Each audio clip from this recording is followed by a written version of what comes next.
Good afternoon. What we're going to be doing in this video is going over Module 16 for your AAA Driving School class.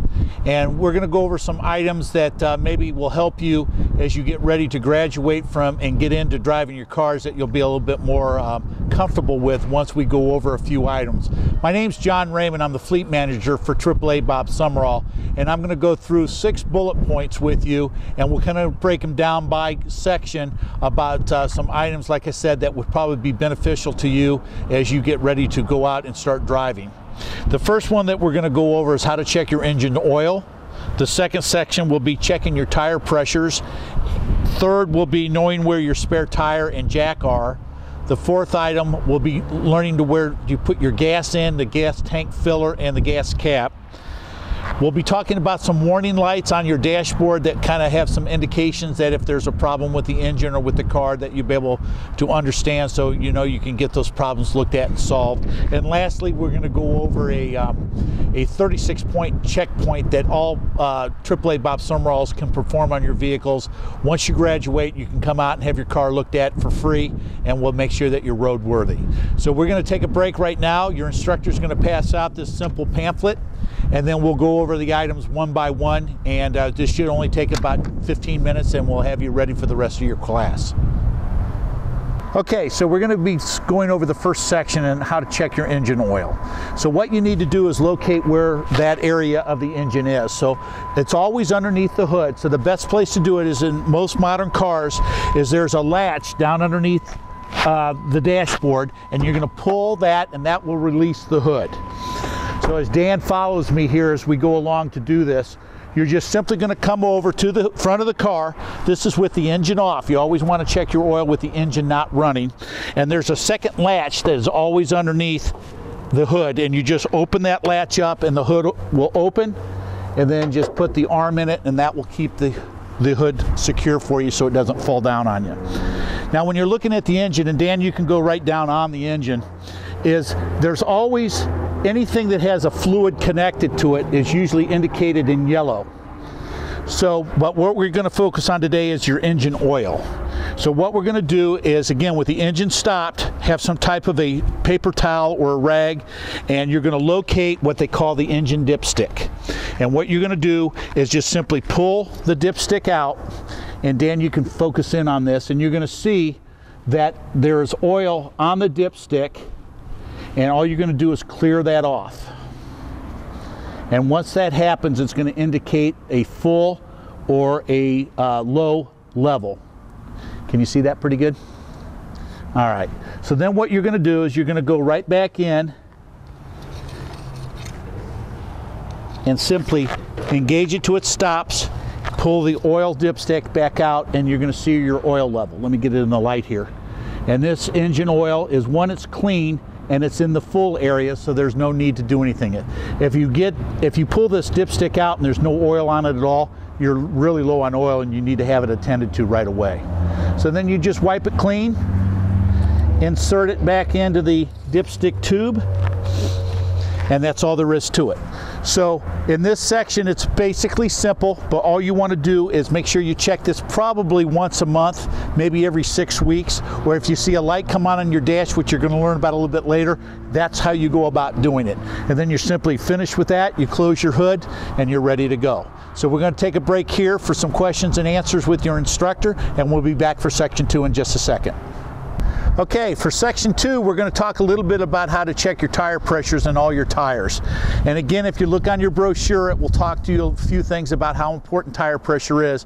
One of the biggest things, if you keep your tire pressure up, it's going to help you with your gas mileage, and that the less gas you have to spend, you'll have monies for other things. So you'll want to make sure you're always checking your tires. I think as we go along, you'll probably always want to take a look at your tires, maybe every other time you come out, just to make sure that they aren't looking low, or if they do look flat, how do you go ahead and pressure them up? And that's what we're going to talk about today. So the first thing is to find out how much air should I put in my tires. So to do that, just open up your car, and every car will have a sticker or a label on it, and Dan will zoom in on this as we go, and it's always on the inside of the door itself or inside the door panel itself. There's actually two different stickers.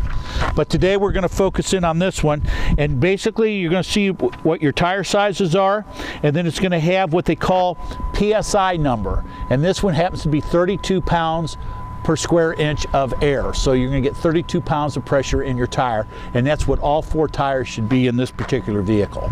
Okay, so now you know what the number is. Now how do you check it? So what we're going to do is simply go over to the tire itself, and at this point the instructor should have handed you your free tire gauge that AAA Bob Sumerel has given to each one of the class students today. And what we're going to do is go ahead and use that tire gauge. So if you focus in on the tire, there's something called a tire valve, and it has a little cap on it, and what you're going to do is unscrew that cap counterclockwise, and it's going to open up your tire valve. You simply take your tire gauge and press it in till you see this white part extend out. And as you can see, it's in PSI, and this one is at 32 pounds, so this tire has the correct amount of air in it. If the tire was low, then you'd have to go ahead and add air pressure. You can do that at any gas station or United Dairy Farmers, or come over to AAA Bob Sumerel and we do that for free. It's a free service that we offer. But if it's fine, then you know you're good and you can go out. So you just do that times 4, you check all 4 tires, and you should be good to go. And when you're done, simply put that cap back on there. That helps from sand or debris or anything to get in that valve and get that clogged up. So it's a pretty simple, basic section of what you have to do to go around to all 4. It usually only takes a couple minutes to do, but it will save you in the long run, mostly if you're out there and you have a flat tire on the expressway. If you caught it early, then you won't have those kind of problems. So again, we're going to break here, have some questions and answers with your instructor, and we'll be back for section 3 in just a moment. Okay, so now we're at section 3 of the 6 points that we were going to talk about during this module 16 section, and it's going to have to do with where your spare tire is and your jack. Now, we just learned from the other section how to air up your tires, but there may be that possibility that you do have a flat tire up on the expressway, or you come out from a movie or shopping and you have a flat tire, and then you can go ahead and take care of it yourself. Now, obviously you can call AAA, but if you want to go ahead and use your spare tire that comes with every vehicle, you can do that. So it's simply usually located in the rear of the car or SUV. In my particular vehicle, it's in the very back, and you just open up the tailgate, and Dan, you can just zoom in with me here, but there's always like a hidden area, and you just lift that up, and Dan, you can come on in, and you can see where the tire and the jack is all in one area of the vehicle. So simply what you do is you get in your owner's manual. It will show you how to break that all down and to lift the car and go ahead and get that spare tire on there. So it's basically pretty simple. It's not really hidden. You're going to find some cars that have the tire on the back, like in a lot of Jeeps, they have the tires hooked to the back thing, but the jack is inside as well. So it's simply, that's where it's at, but you can use this for the regular storage, but they kind of hide it away. And that's basically it. It's pretty simple. It doesn't matter if it's a sedan, a 4-door car, an SUV, whatever. That's usually where the tires are located, in the rear of the car. So pretty quick one. We're going to go ahead and break, and then we'll come back for the section around your gas filler tube in just a moment. Okay, so section 4 is going to deal with knowing where to put your gasoline when you're ready to start gassing up your vehicle. In most vehicles, it's always on the side rear quarter panels, either on the driver's side or on the passenger side. On this particular car, it's always nice to walk around so you know where it's at, mostly if you're using somebody's car you aren't familiar with. But on this side, it's on the driver's side, and you'll see the door, and it simply has a little door that opens up like that. Sometimes the cars have a release inside almost by where your front seat is, but this one is manual, so you just open up the door, and that's going to expose the filler cap. And what you do here is you turn it to the left to loosen it, and it will pop right off. And most of the caps have some type of a little hook to them, so the cap will stay right there. As you can see, the filler neck is right here. What you'll do is go get your gas, put the gas nozzle in here, fill your tank, take the gas out, and then you have to close everything up.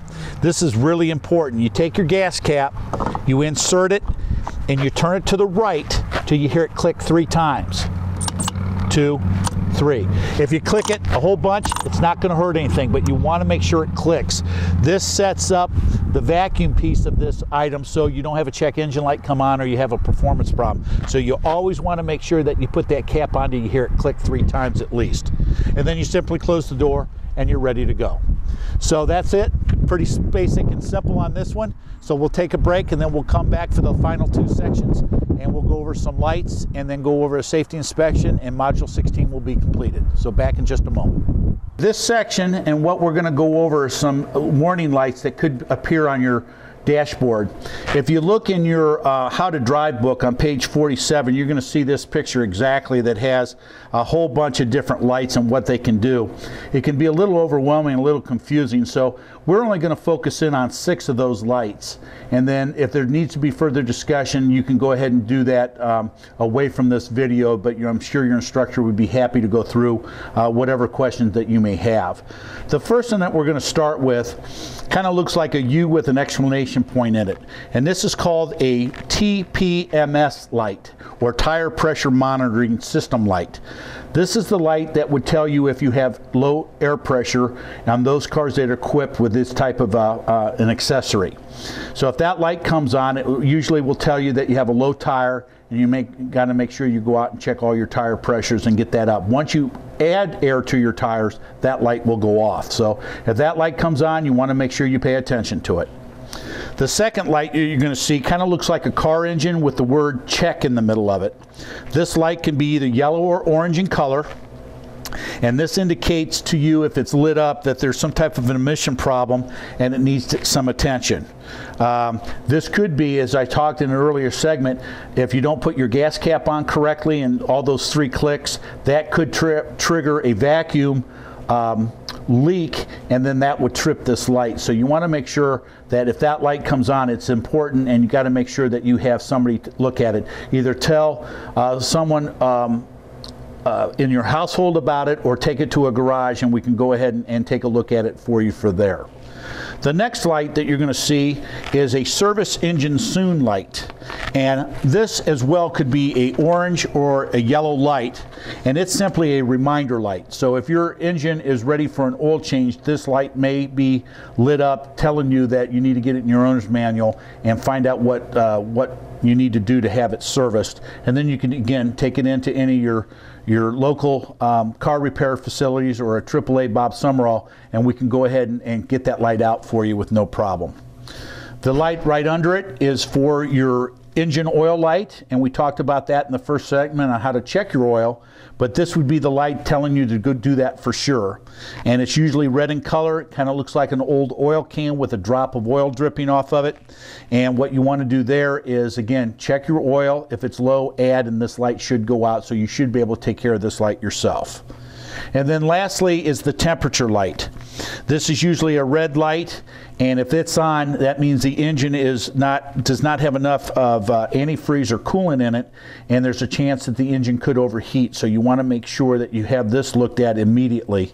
If you're driving along on the interstate and all of a sudden this light comes on, you don't want to drive it very long, because you could, like I said, do permanent damage to the engine if you don't take care of it immediately. Okay, so those are the 6 lights that we're going to talk about and how they work. The easiest, simplest thing is, if any of those come on, just make sure that you pay attention to it and you take care of the problem or tell someone of it so you don't have any further problems. So that's the dash lights and some of the warning lights. So that's the end of section 5. We have one more section to go, so we'll take a quick break and then we'll be back for the final page.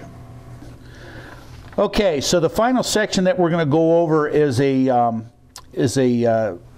what we call a premium 36-point mobile vehicle inspection. And what we do for all the graduates of the AAA Driving School is we here at AAA Bob Sumerel offer this free inspection on any of your family vehicles. So please go home, make sure you go over this with the family members, and if you have a car that you want us to look at, you can stop by any Bob Sumerel Tire and Service. And if you need to know where a location is near you, just go to bsts.com, put your zip code in it, and we'll give you the closest location. You just take this form in. All of our guys know that we have teamed up with the AAA Driving School, and we'll do this free inspection for you and make sure that you're safe and ready to go as you start to drive and as you graduate from your class tonight. So this is the last section. So we'll wrap up here in just a moment, but please make sure that you utilize this at any of your AAA Bob Sumerel Tire and Service locations. Okay, so that concludes Module 16 for the Driver's Ed class for tonight. And I want to appreciate you and thank you for your time tonight. And hopefully you got to learn a little bit more about your vehicle and how it's going to operate for you once you get out and start driving and you're on your own. So please make sure you use this pamphlet as a reference. Please make sure that you take your tire gauge and use that whenever you can. I think that's going to be very valuable.